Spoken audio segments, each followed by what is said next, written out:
Welcome, everyone. We are delighted to have participants from different parts of the world, whether you're joining us live today or watching later on.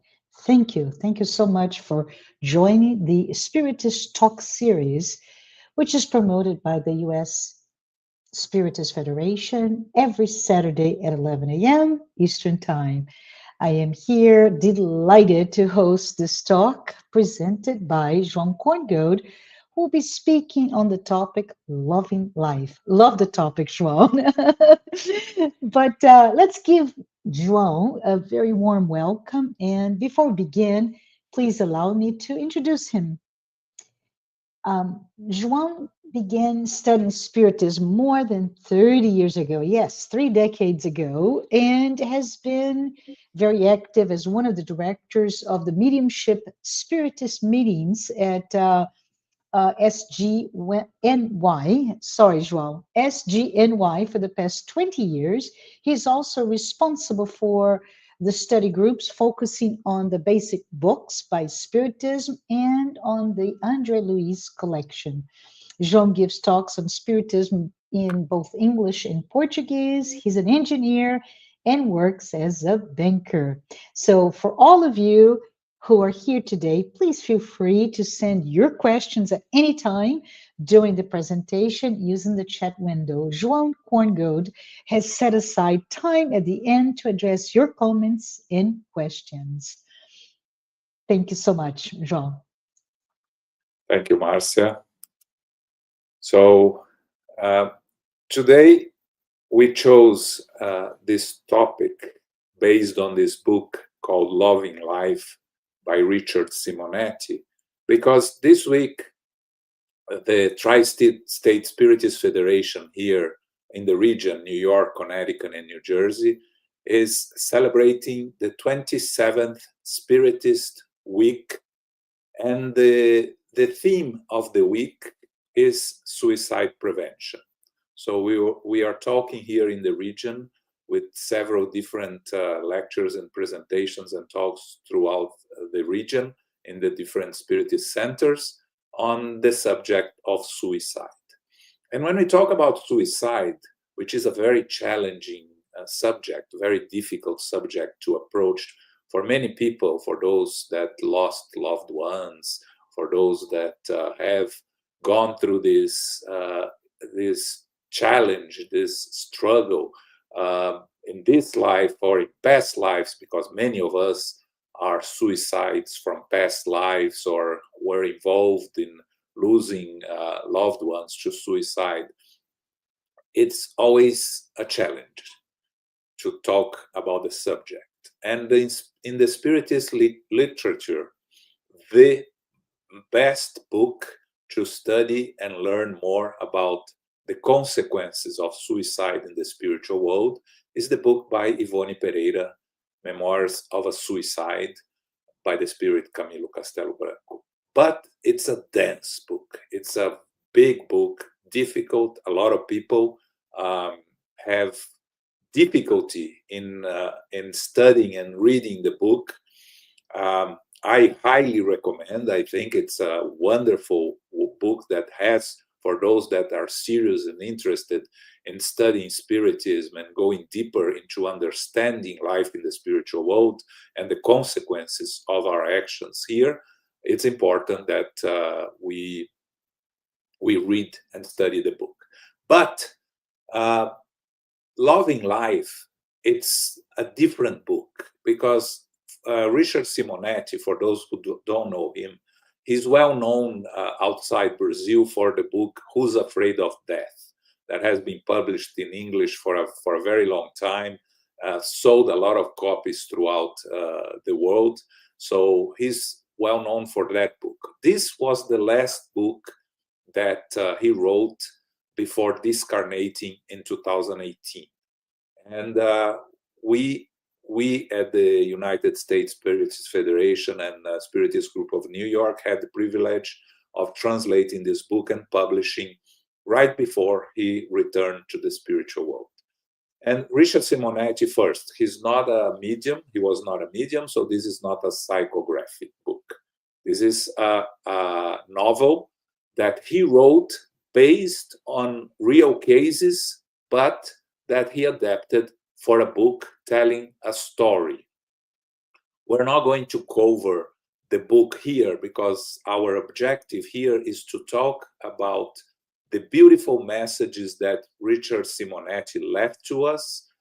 But we are going to go through the chapters, give an idea of what the book is about and the different stories that he addresses in the book, but focusing mostly on the messages that he left to us that we're going to find in each slide that we're going to present. So we start with this one when he says, life is the greatest blessing that God granted us. It is in the school of time that we learn to be immortal. So we need here to be living this life, that this is a blessed opportunity, and that's what he reinforces to us. So the book starts with Susanna, who is a disillusioned young woman that considers ending her life. She's a teacher in high school, and she lost her mother 6 months before the book starts. Her boyfriend leaves her, breaks up with her, so she's very downcast, and she decides that suddenly this comes to her mind that she's going to end her life. For those that live in São Paulo or know São Paulo, she decides to go to the Viaduto do Chá, the T bridge there in the center of São Paulo, to throw herself from the bridge, and she grabs a cab. And at the moment she gets in the cab, the taxi driver tells her, Susanna, your mother Rosalia is here telling you not to do anything crazy. And she gets very surprised. She never mentioned to anyone. It was only a thought. And how this taxi driver, his name is José Maria, knew his mother, her mother, or what she was thinking. And then he explains to her that he receives messages from the spirits, and the moment she entered in the cab, her mother entered with her, and through his mediumship was communicating with her. The title of the chapter, Dio sia lodato, is God be blessed in Italian. He tells her that he's a descendant from Italian family, and that's the only phrase he knows in Italian. Simonetti tells us, we are never alone. God always finds a way to reach us, even when we close our hearts. Meaning, many times when we are feeling alone, feeling lost, feeling out of options, we have to remember that we are never alone. There is always, first and foremost, our guardian angel, our protecting spirit that is always following us, always trying to help and assist us, and our loved ones that have departed. And God is always with us and always finds a way to reach us, even when we close our hearts. So in the second chapter, she learns about one of her students that commit suicide, and she feels guilty for not having helped him because she saw that he was not doing well, and then she starts feeling guilty for not having helped him, and decides to dedicate herself to help those in need. Simonetti tells us that the pain we see in others is an appeal from God to our hearts so that we may love more. Meaning, we have to go out and help those in need. It is the only way that we are going to evolve morally and intellectually, is following the teachings of Spiritism. Without charity, there is no salvation. So every pain that we see in others is an opportunity for our inner growth. So we need to pay attention to what's happening around us. The most valuable asset that we have is time. So we need to dedicate and give our time to others so we can progress, because when we are helping others, we are really helping ourselves. So she goes to the Spiritist Center that José Maria recommends her. She's looking for answers for these things that have happened to her, and then there she finds, she starts learning about the concepts of Spiritism and starts receiving comfort on the immortality of the soul, learning. She comes from an evangelical family, but she was not very religious at the time in terms of going to the temple. Simonetti tells us, Spiritism does not suppress pain, but illuminates the path of those who suffer. So Spiritism is not didn't come to eliminate our pain, but to help us understand the reasons why, and to help us, to comfort us, and to illuminate our path. So a lot of times, those that work in Spiritist centers, especially in fraternal assistance, they see people that come to a Spiritist center because they were recommended by a friend, by someone, trying to find a miracle. And Spiritism does not produce miracles. Spiritism, what it does is it gives us the tools to deal with our struggles, to deal with our difficulties, but it's not going to remove the difficulties from our journey. That's a task that we have to do by ourselves. So she attends a lecture, it's a Saturday, and the lecture is about suicide. And she receives a message from her deceased brother, that Olavo, that tells her that he did not kill himself, and that he is in a good place and with his mother, her mother. He's and her mother. And she's very surprised because he had died some years ago, and everybody thought that he killed himself.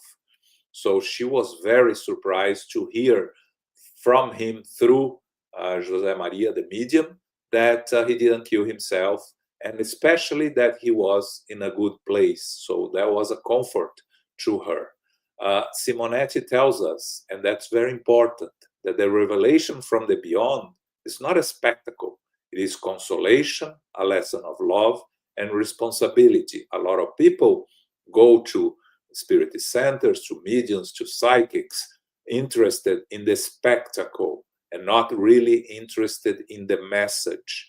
And what Simonetti is trying to tell us is that we have to focus on the message. The message is from serious spirits, come to help us, to assist us, to give us comfort. So that's what we have to remember. So she is more balanced now, and she starts getting closer to Carlos, who gave the talk that she attended on the Saturday, and José Maria, the taxi driver, both work at the center. And she starts becoming involved in study and in the charitable tasks of the center, beginning a new phase of learning. Simonetti tells us that to renew oneself is to accept that God writes straight, even through our crooked lines. And again, we make a lot of mistakes on our journey.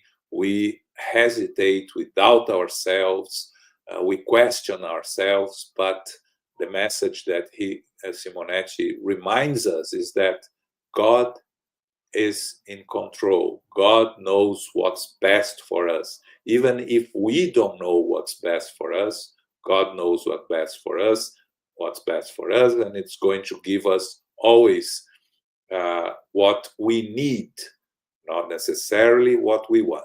We have to remember that. Sometimes we want things that are not the best for us on our eternal journey that is as eternal spirits. We have incarnations, we have the physical lives, we have the physical body that we wear for a physical life, then we go back to the spiritual world, and our journey continues as eternal spirits. So God, through the natural laws, the perfect laws, always knows what's best for us. So Susana and Carlos start to have a closer relationship out of friendship, respect, and start to developing love for each other. But Carlos keeps his distance from her and explains to her he came to Spiritism through the suicide of his former wife. She killed herself. Carlos was very disillusioned and felt guilty because he thought that he was responsible because he didn't respected her as a wife, and she ended up killing herself, and he feels guilty, so he doesn't want to commit to a new relationship. He went to start studying Spiritism after that. So both of them understand the value of spiritual love above mere human passions, and decide to wait until Carlos overcomes his guilty feelings and his trauma to enter into any sort of relationship. And then Simonetti tells us that love is the feeling that comes closest to God, because it is the essence of God's creation. We are always trying to learn how to love one another as eternal spirits, the true love, not the physical love, but the eternal love that connects us with all of our loved ones. So a new task develops at the center, a group to support people with suicidal tendencies, and Susana decides to participate and thinks that this mission is connected to her own story.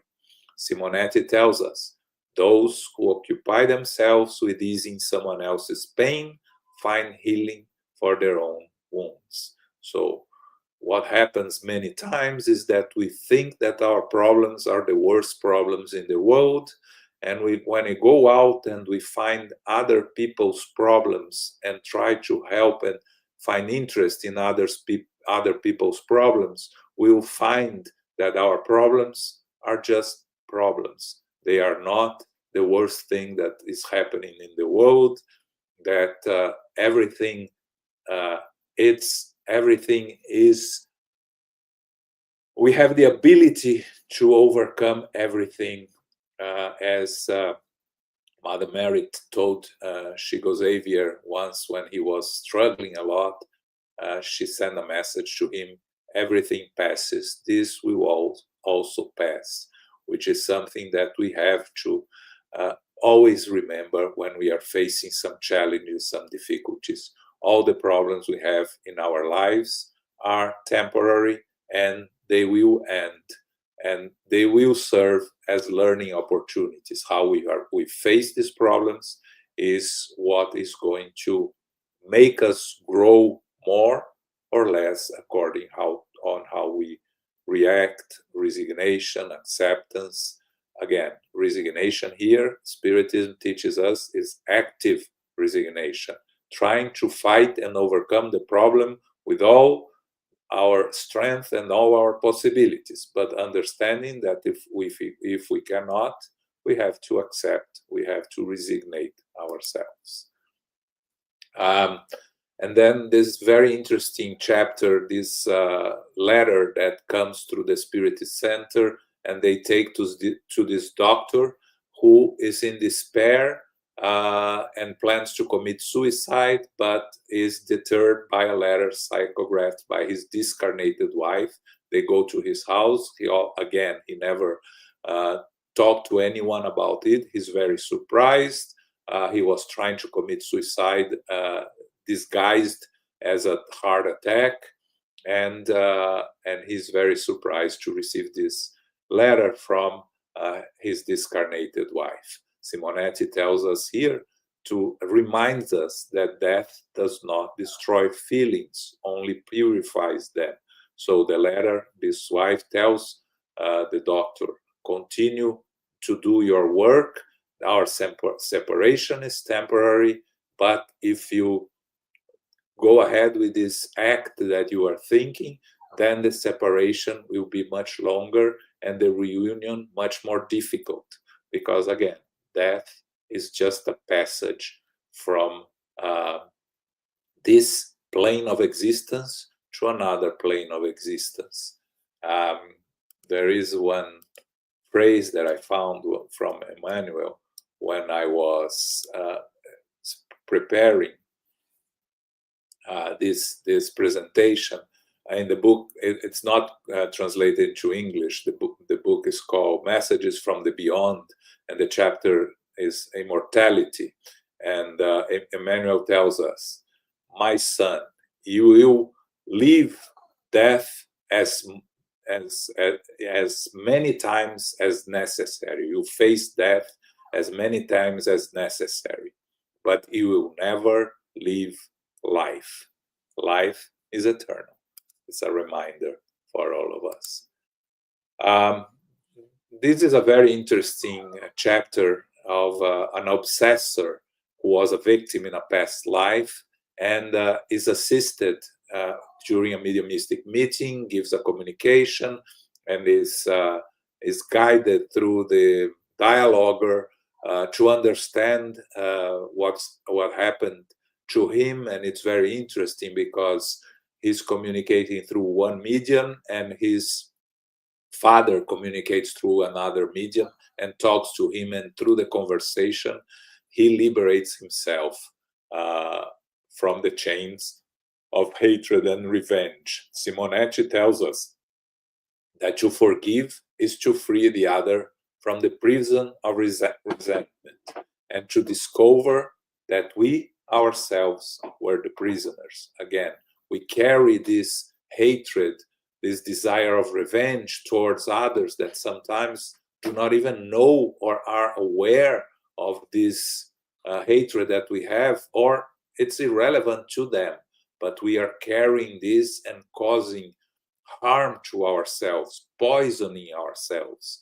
Another phrase from Chico Xavier that I like very much is when he says that when you hate someone, you are sending the copy and you are keeping the original. So you are doing more harm to yourself than to those that you are hating or that you want revenge to. And on this chapter, there is a book that is given to a lady that also is thinking about suicide, a former teacher of her that she considered a guide and a model that had discarnated some 3-4 years ago, left a book with a dedication to her, and Susanna goes to her address and gives the book. It's the Spirit's book.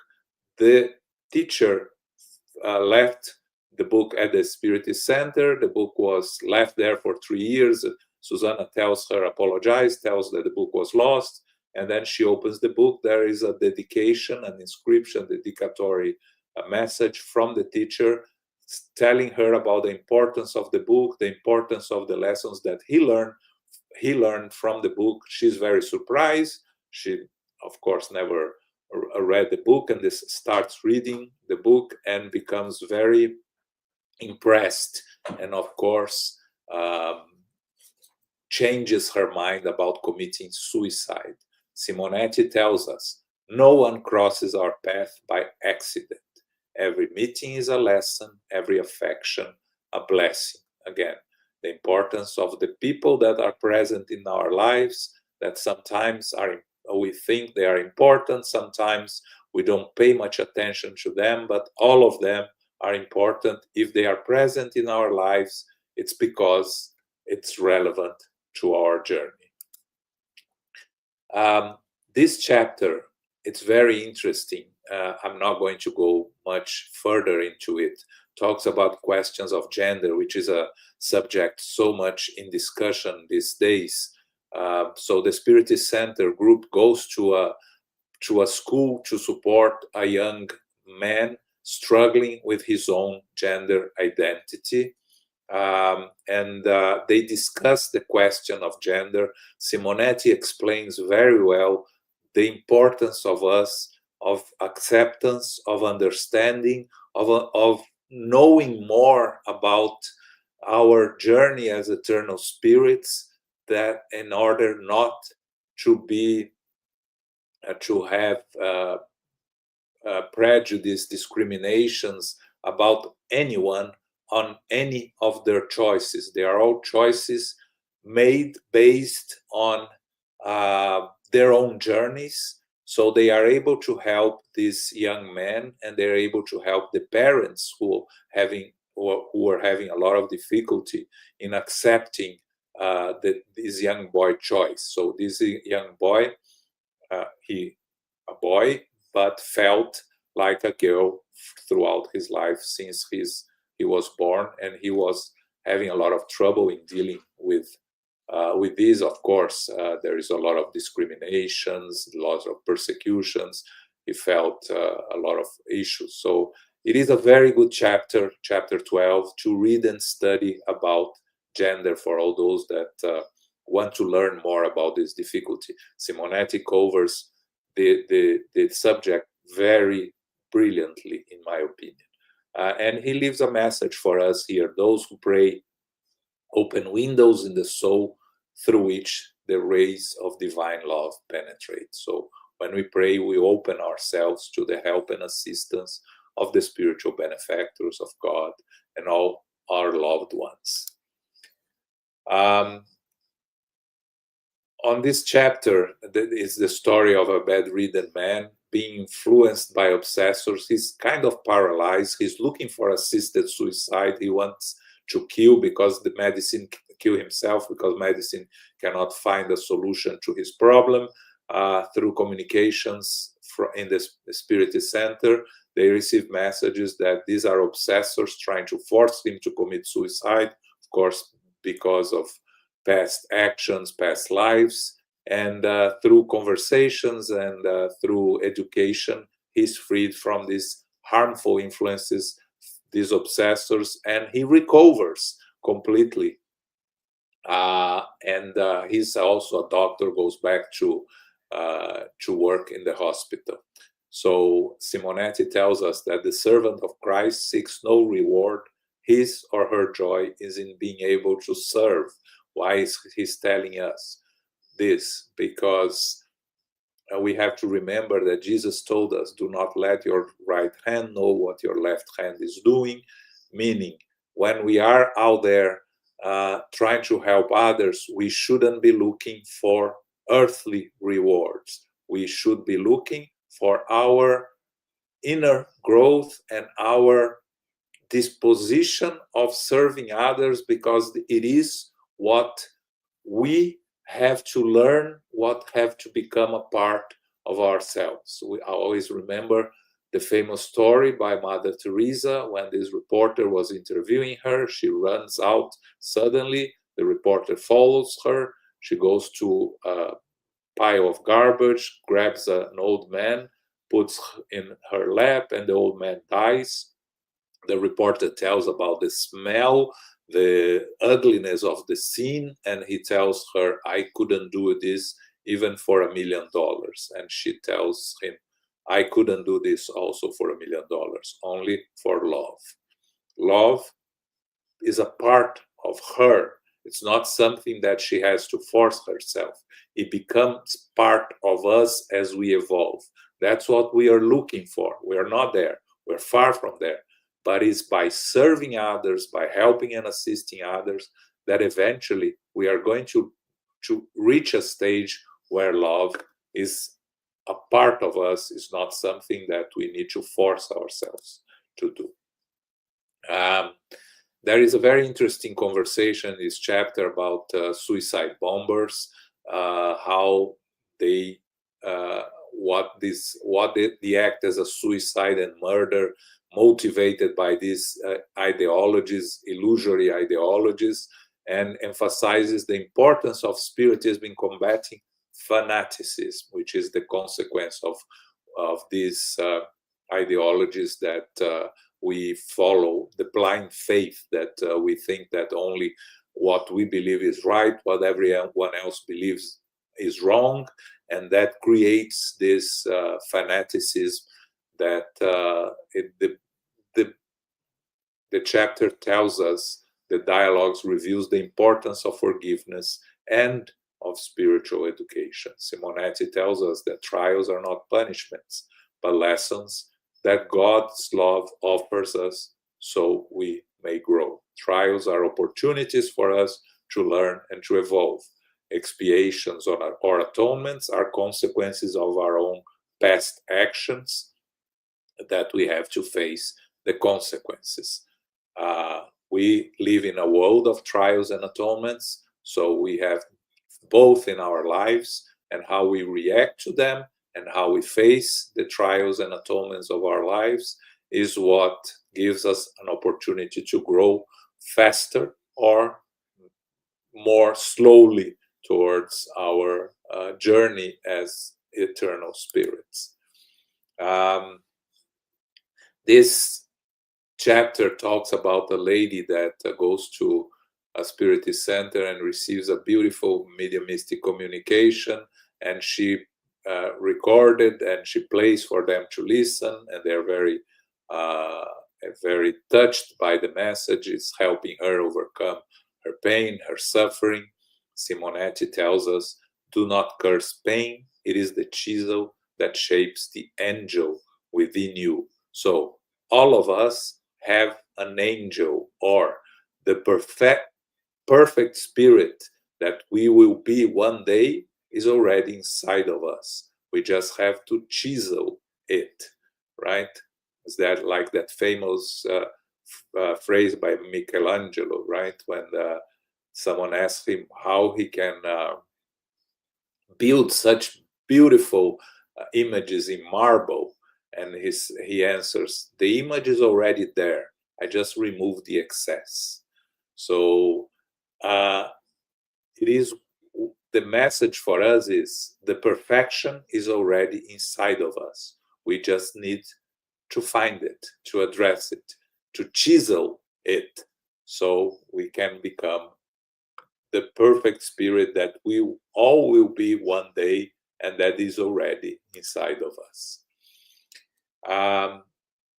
So this chapter, a suicide victim communicates through mediumship 2 years after his death and asks for help for his family, because his family was under a harassment from an exploiter. So they go to the family, they rescue the former wife and 2 daughters. They take them to the center for her to work as a worker in the center. She starts living in the center, taking care of the center, and is rescued from this exploiter. It's a very interesting chapter. Simonetti tells us that our neighbor's pain is God's call for us to turn feeling into action. Again, we have to act. We have to go out there and help those in need. And sometimes, again, this action sometimes is just go out there and listen. We don't need to say anything. Sometimes people need just to vent. They're struggling, they're suffering. And by venting, by telling us of what they are going through, they find their own solution, they find their own path. Sometimes they're not interested in what we have to say, and sometimes what we have to say is not going to help. So we need to be prepared to listen, to accept others' struggles and understand their needs and help if we can, but listen if that's all they need, and sometimes that's the best course of action.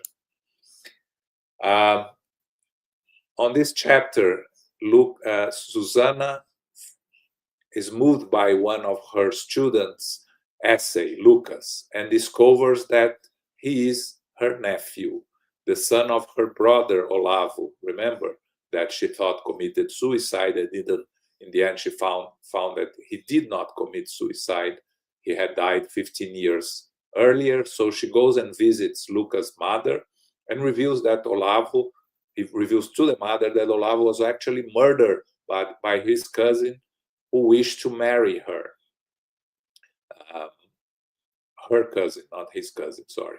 Susana also tells her that Olavo is asking for her to visit and forgive her father because that is now gravely ill. She moved away from her city and moved to Sao Paulo, and Susana tells her to go and visit her father, and she goes knowing that what happened was not her father was to blame, but her cousin, and it's a very beautiful and interesting chapter. Simonetti tells us that life returns to a person what they give to the world with the precision of divine law and the tenderness of God, meaning everything that we face in life is a consequence of our own actions and consequence with our own path. On this chapter, José Maria, the cab driver, gets another passenger that asks him to drive this lawyer, asks him to drive him to a hotel where his wife is having an affair, and he's planning to go there to kill both of them and commit suicide, of course motivated by jealousy.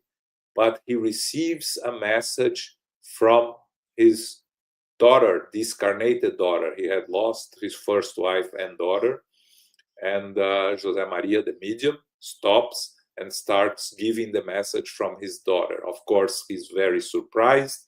He never mentioned to anyone what he was planning to do, and he's completely in awe of what was going on, asks for an explanation, and José Maria explains that he's a medium. His daughter said some things that only his daughter would know. That's how he recognizes is his daughter. José Maria drives him to his home, gives him the spirit's book, tells him to read, gives him the address of the center, and of course is transformed by the encounter. One thing that is very interesting that José Maria mentions is that whenever he picks up a passenger, for him to be of assistance, of help, like he did with Susana, like he did with this lawyer, he never charges for it, because he says, it's not me, I'm just an instrument of work, so it's not fair that I would charge for the ride. So this is, in this case, is a very wealthy lawyer.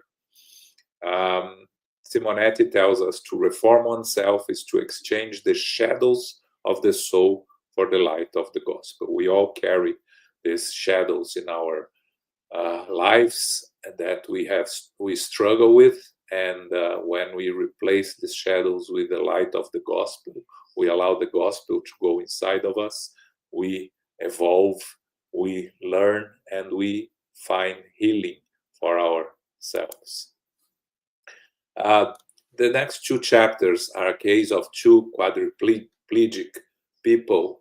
This Demetrius, he tries to kill himself, fails, and becomes quadriplegic, and is very angry with everything, trying to find a way to kill himself, because he's quadriplegic, he cannot do it by himself.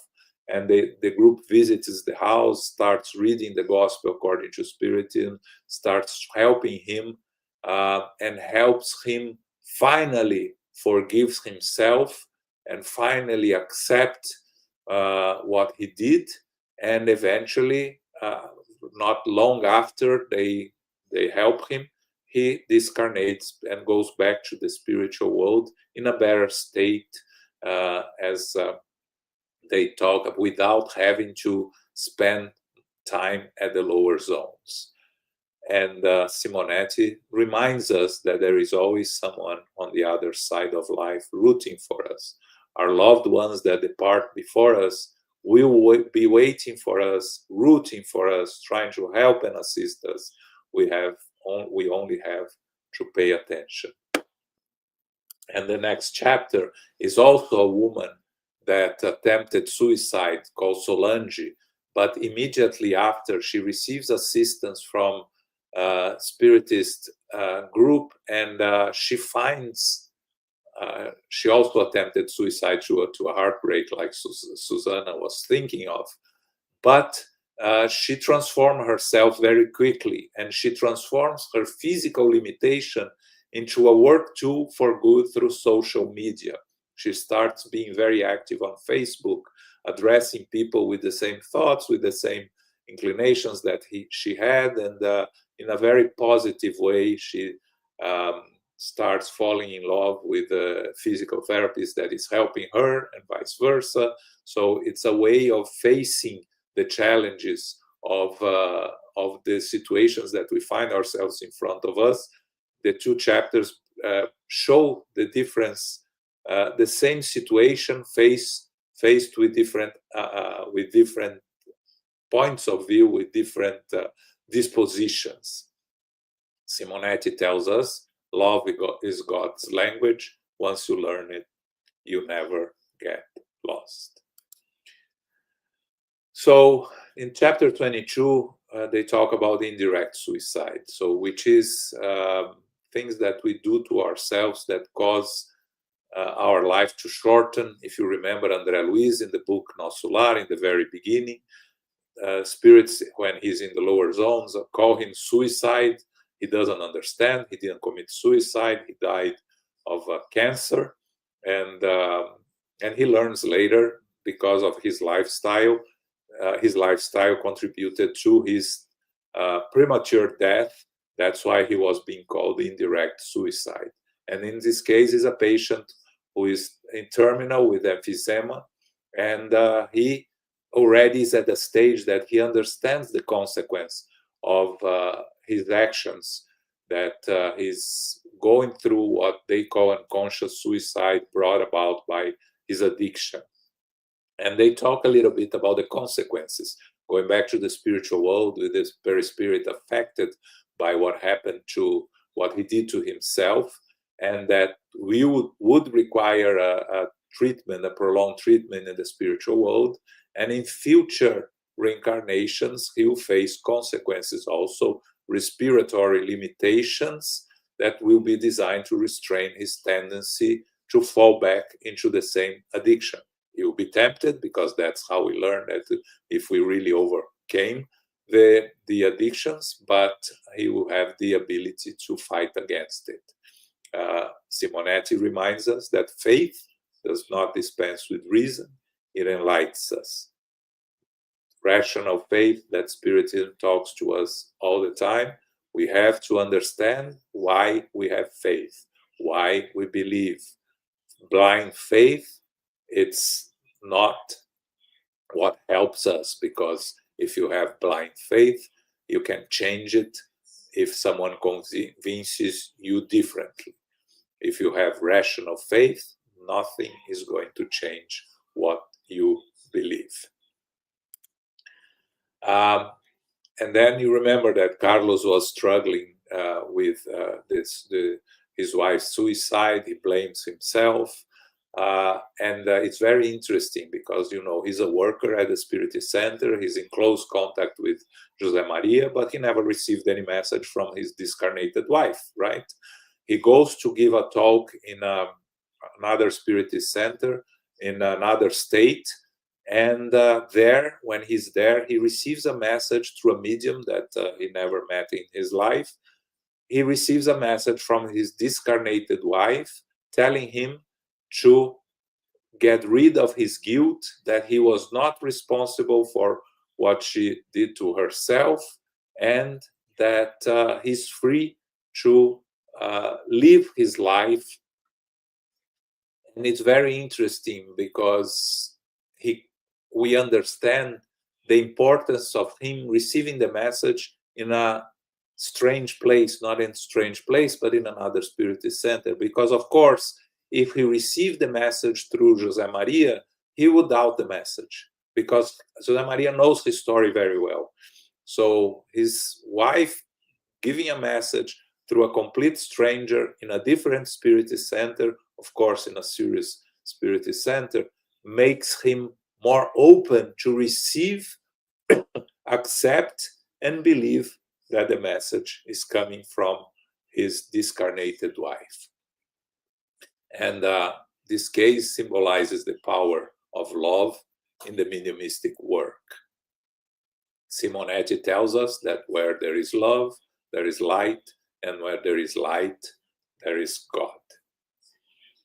So on his flight back, he has a chance, again, chance, that gives him an opportunity to help a potential suicide person. He sits on the airplane next to a person, a man. The man sees him reading the Spirit's book and asks him about the book and asks about what the book talks about suicide, because he has a friend that is thinking of committing suicide, and what is the vision of Spiritism in suicide. And Carlos talks to him throughout the trip. It's a 2-hour flight, more or less, from Porto Alegre to Sao Paulo. Talks about him, about what the Spiritism believes, and how Spiritism views the consequences of suicide and the responsibility. Gives him the Spirit's book after they separate, gives him the card for the Spiritist Center, and of course the man is transformed by reading the Spirit's book, like what happens to many of us when we first read the Spirit's book. Simonetti reminds us death is not the end, it's the door to a new beginning. So we just change clothes and go back to the spiritual world, but our life continues. Life goes on, which is the theme of our Spiritist Week here of the Tri-State. Life Goes On, which is also the book of the title of the last book of the Andre Luiz Collection, Life in the Spiritual World. And so we finished the last chapter of this book. Susana and Carlos finally are free to start the relationship. The conflicts, spiritual and human conflicts, are resolved harmoniously and transformed. Susana dedicates herself to helping those who suffer, concluding that to live is always the best choice. Simonetti reminds us that life is a blessing, and the greatest testimony of faith is living with gratitude. So, Loving Life, it's a book that delivers an uplifting anthem to the beauty and purpose of living, that even amid pain and challenges, there is always a loving purpose guiding us towards the light. So may each heart find in the gospel and in Spiritism the certainty that to live is the best path. Or as Simonetti leaves to us his last message, to live is the art of learning from God in each new dawn. For those that are interested in reading a book about suicide, but very uplifting, not difficult, a very beautiful novel, I highly recommend. It is available on the United States Spiritist Federation bookstore. The book in Portuguese, it's called O Melhor é Viver, also from published with this from a local publisher in Brazil. Really worth. Beautiful work, light, and with this, I give back to you guys. I thank you for your attention today, and we go back to Marcia.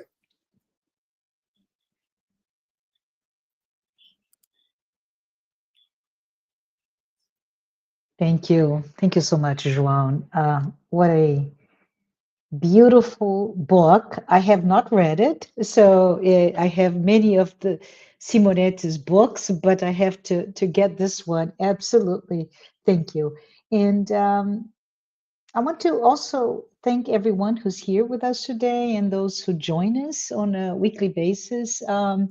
Because it's important to learn together. But for those who are here, I appreciate your engagement and really want us to have this conversation. But before we start, João, I know we have a few minutes to answer some questions, and I saw several in the comments already. But I want to let everybody know that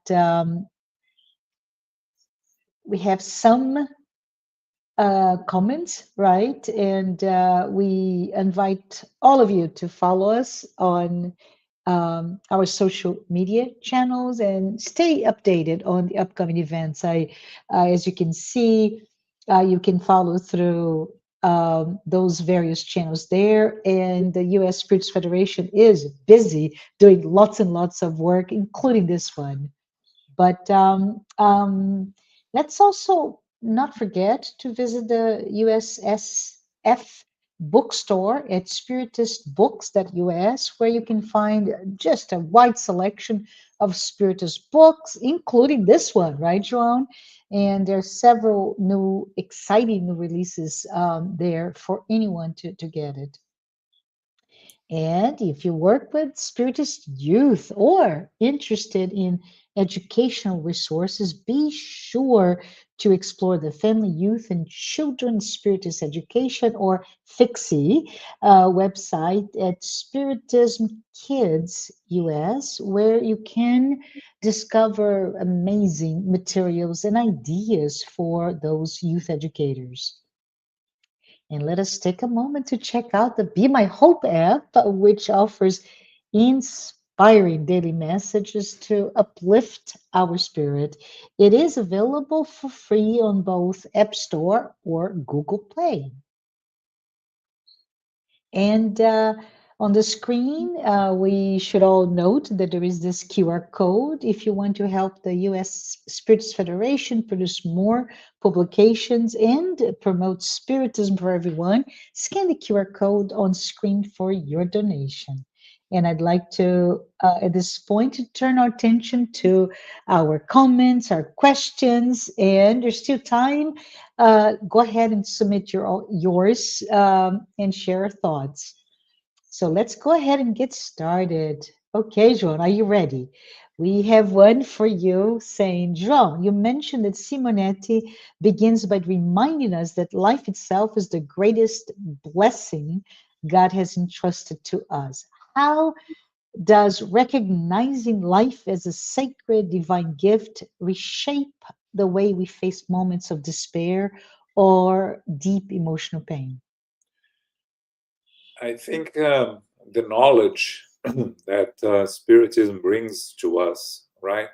Because understanding that we are spirits living an eternal life, that Mhm, the challenges we face are opportunities to grow, the pain that we go through are opportunities of learning. Of course, it's very easy to say, it's not very easy to put in practice.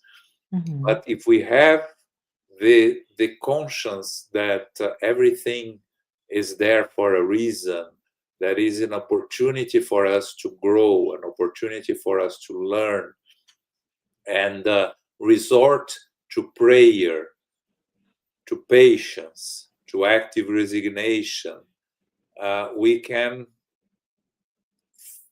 face the challenges. Not that they are not going to be difficult, and we are not here trying to minimize any suffering, mhm, because each one of us goes through personal suffering, personal pain, and they are part of our journey, and they are difficult. But knowledge helps us face these challenges, and mhm, not only understanding us, our nature as eternal spirits, but truly believing in it. Because we truly believe that we are eternal spirits, that this becomes part of who we are in our eternal journey, we may face difficulties. life continues. We go back to the spiritual world, regardless Yes, of yes, what happens. So yes, uh, absolutely. learning and educating ourselves will give us courage and strength. And remember, prayer. Prayer is the best available tool that we have to face our challenges and difficulties. It reminds me of what you said, which is an anecdotal story about Mother Teresa, right? And for her, serving is became natural, became something that it's irrefutable. You do that first, and then maybe have an interview with a reporter. And I think for us is let us maybe be reminded of that and practice those things that are important, right? Including prayer, including faith, including those interpretation of what life is, eternal life that is, or immortal life that is. Yes. So let's see if we have another question. All right. Hey, Daniel, thank you so much for your question. Daniel is asking, what ways might surviving a suicide attempt shift a person's perspective on what truly matters, especially in a world filled with conflict and division? Yeah. Thanks, Danielle. Those two chapters that Simonetti talks about the quadriplegic people, right? It's one changing, shifting a person's perspective in the case of Solange, and on the other one, not shifting a Mhm. person's perspective, right? So it's a personal thing, but most people that fail to commit suicide have an opportunity to reevaluate their choices, to reevaluate their problems, and to analyze if that was really what was the solution they were looking for. And many people find through religion, not only through spiritism but all kinds of faith religion, the answer for what they are looking for. For some people, we hear cases of people that attempt suicide more than once, right? And um, and there is the issue that these people are really cannot overcome these impulses, right? Mhm. And many times they end up succeeding. Or and So I think every time we someone fails in an attempt to commit suicide, is an opportunity that God is giving them to reevaluate, to reassess what they have been doing, the reasons, and to learn and grow from that. Do Yeah, everyone is going to take this opportunity? Not necessarily, but many people will take this opportunity and will be helped by their own failures and again, it's the wrong word, right? Because I yeah. think when you attempt suicide and you not succeed, it's success, it's not failure. It's a I love it. success to Yeah. continue living, right? Y- y- Because we call failure is not failure. Yeah. Failure I is love it. failure I is really to commit suicide and go back to the spiritual world, as and life continues. yeah. I personally know a couple of people, João, and I remember specifically one person that the entire medical staff said, "You're a miracle. It's impossible for you to have survived." And it's very interesting because it did change this person's life, right? It completely, just changed completely what was right or wrong. But anyways, let's see if we have another question, if we have a little bit more time. How can family members and friends become sources of light without minimizing someone's suffering? It's a very delicate question, so thank you, whoever sent that. I think the short answer is be there, Yeah. right? Each one that is going through this, uh, again, there are two different cases, right? The families and friends of those that try to commit suicide and did not succeed, and those that committed suicide, Mhm. family of those that commit suicide and and succeeded and kill themselves, really, right? In the book of Andre Trigueiro, which is another book that talks about suicide, Yeah. says that each person that attempts or commits suicide affects directly six other person, at least six other people at least, right? So you Mhm. these actions cause much more harm than we think, because it affects a lot of people, right? Because Mhm. members of the family may struggle for a very long time. So we need to be able to provide what they need, because we have a tendency, especially those that start studying spiritism and find the answers in spiritism, we have the Mhm. tendency of, and to go out there and try to give our solutions, but sometimes it's not what they need. They need to, for us to be present, to listen to them, to comfort them, to pray with Mhm. them, anything Mhm. that can help Mhm. alleviate their pain. And we shouldn't try to to find the solution for them. We need to help them find their own solution for their Mhm. pain, their suffering. So we need to be, yes, sources of light, but being available to what they need, not to what we think they need. Yeah, André Trigueiro's book, I believe, I have both versions, but the original was in Portuguese and it's been translated in English. Is I think life is the best option, Living is the best choice. and it's very interesting because it starts with addressing how to even discuss suicide. I don't know if you remember that book, João. And Yeah, so it's very interesting for anyone out there who knows, and I think most of us know at least one person uh, who is undergoing a lot of pain, a lot of difficulties. So it's a good source as well. yeah, And I I think we have in the comments the URL for Simonetti's book. So I can't wait until I can go ahead and click the link to get the book myself. yeah, Go ahead. actually, the book of Trigueiro, I did a revision of the translation. So Did yeah, you? yes, Awesome, awesome. the book is called "Living is the Best Choice." Living is the best choice. Sorry for the change in my mind. And Josada Korngold, right, also wrote a book. I believe. I think the title Yes, was "Those Left those Behind," left which, behind. Yes, yeah, yeah, I read many years ago, and it's also very another very good source on the subject. and she did a translation of this book of Simonetti. "Loving Life" was her translation. Oh, Yes, wow, wow, very good for both of you. Thank you for the work, for the service you're providing to all of us. Let's see if we have another question. Yes. Are there signs indicating that a person may be silently asking for help? And if so, what are the most common ones? I don't know if Simonetti's book brought that up, Sean, or if you know no, those. it doesn't. Mm-hmm.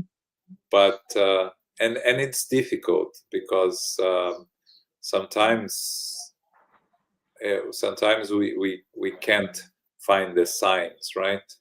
Mm-hmm. Uh, but our responsibility is to pay attention, right? Yes. Changes Yeah. of behavior, changes of attitudes, lo- loss of interest in things that used to bring interest in for the person. So if um, they used to like a lot something or be interested, be active, and suddenly they withdraw themselves. People that withdraw themselves isolate themselves. We have to be attentive to these signs, but you know, it's each person is their own world, right? So sometimes it surprises us completely, um, and we try to look for signs, But the important thing is we have to try not to feel guilty if we fail to see the signs, because for two reasons. First, sometimes we cannot see the signs. There are no signs. And second, we have to accept our own imperfections, our own limitations. We are not, many times we are not equipped with the ability to understand and to see the signs. We don't work in this professional field, many of us. We don't learn the how to deal with signs, and many times most of us were focused on our own issues, our own problems, and it doesn't exempt us to pay attention to what's happening around us. But we cannot blame ourselves for if we couldn't see. We have to try to understand the reasons, try to grow from them, because blame only keeps us stuck in our own ways, doesn't help us move forward.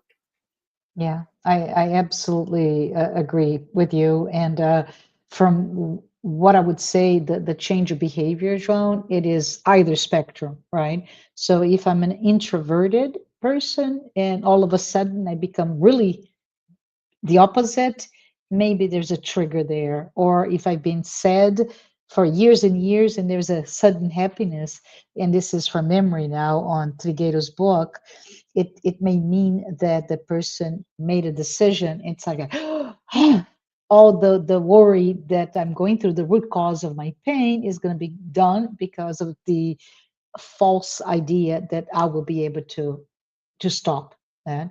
So either way, just let us pay attention. Let's be loving to all of us. I think we have time for one more question, João, and then we'll go on to close. And the question is, can you talk about why emotional pain creates the illusion that there is no future beyond suffering, and what spiritual perspectives can help us counter that illusion? Sometimes when we are going through difficulties in our lives, the emotional pain, as they ask here in the question, we have trouble seeing a way out. We have trouble seeing beyond the pain, right? Even sometimes, even among spiritists, right? When we have this, we have depression, we have spiritual obsessions, we have difficulties in dealing with our own emotional pain, there is this tendency to look, to not be able to look beyond what's happening, right? And when something like that happens, there are two things, right? Don't be afraid to ask for help, because many times we don't have the tools to deal with our own emotional pain. We need external help, professional, friends, family. Many people are embarrassed to ask for help. Do not be embarrassed. Ask for help. This is something that we all go through. We all have different types of emotional pain, and we all have the ability to help others if we are asked for, or to ask for help. We have friends, family, professional places, spiritist centers, anyone. So let's not try to face the challenges by ourselves. Let's not try to isolate ourselves in our own pain, because this cannot, in many times, cannot solve the issues, only aggravates the issues, only make it more difficult. So a combination of prayer and asking for help, spiritual perspectives, of course, the knowledge of us being eternal spirits, it's an important tool. that helps. Education, knowledge helps a lot. But we need to be able to apply the knowledge to our daily lives, because only knowledge that is not applied to our daily lives do not help us grow. Knowledge is very important, but it needs to be applied to our daily lives. And applying to our daily lives is not being afraid of asking for help when we need. Beautiful. Thank you. Thank you so much. I want to say this is a topic that is very, very difficult for all of us. And to anyone out there, if you are in pain, please note your life is not a mistake, right? Your story is not over. So all of us are immortal beings, and we're here, as Simonetti, I'm sure, is saying in his book and his topics, that we're all destined to live, to grow, to heal, to evolve. So hold on, there is help, there is hope, and we're all here for you. But I want to say thank you. Thank you, João. Sorry for that. I'm very emotional. And heartfelt thanks to everyone who's been here with us in this live talk. And as I mentioned before, those who are following us on a weekly basis, it's really important for us. Please note, we will pause next Saturday due to the holiday in the United States, but we invite you to join us the following Saturday at 11 a.m. Eastern Time for the upcoming live session where Cynthia Fabretti will explore the topic of moral transformation, as you see on the screen. I really look forward to all of our participation at that time. João, before you close, could you please share maybe additional remarks or lead us with a closing prayer, sir? Sure. Just a reminder, there is a phone that you can call here in the US for suicide help, right? That is anonymous, that you can call. I don't know exactly the number, but it's 1-888-HELP or something like that. I don't remember. But there is a phone that you can call for help. So let us keep our thoughts elevated. Thank the spiritual benefactors for this wonderful opportunity of being united for study, for learning. Let us try to put in practice in our daily lives everything that we have received. Let us send these vibrations of love, of peace, of fraternity to all our brothers and sisters in need, our family, our friends, all those throughout the world that are struggling with diseases, with wars, with persecutions and discriminations, with thoughts of suicide, with thoughts of harming others, that they may all receive these blessed energies of love to overcome their challenges, to find hope, to find active resignation, and to, above all, find faith to overcome their challenges. We thank the spiritual benefactors and our Master Jesus once more for this wonderful opportunity of being here. We ask for protection throughout the week, and we ask permission to close our meeting. So be it.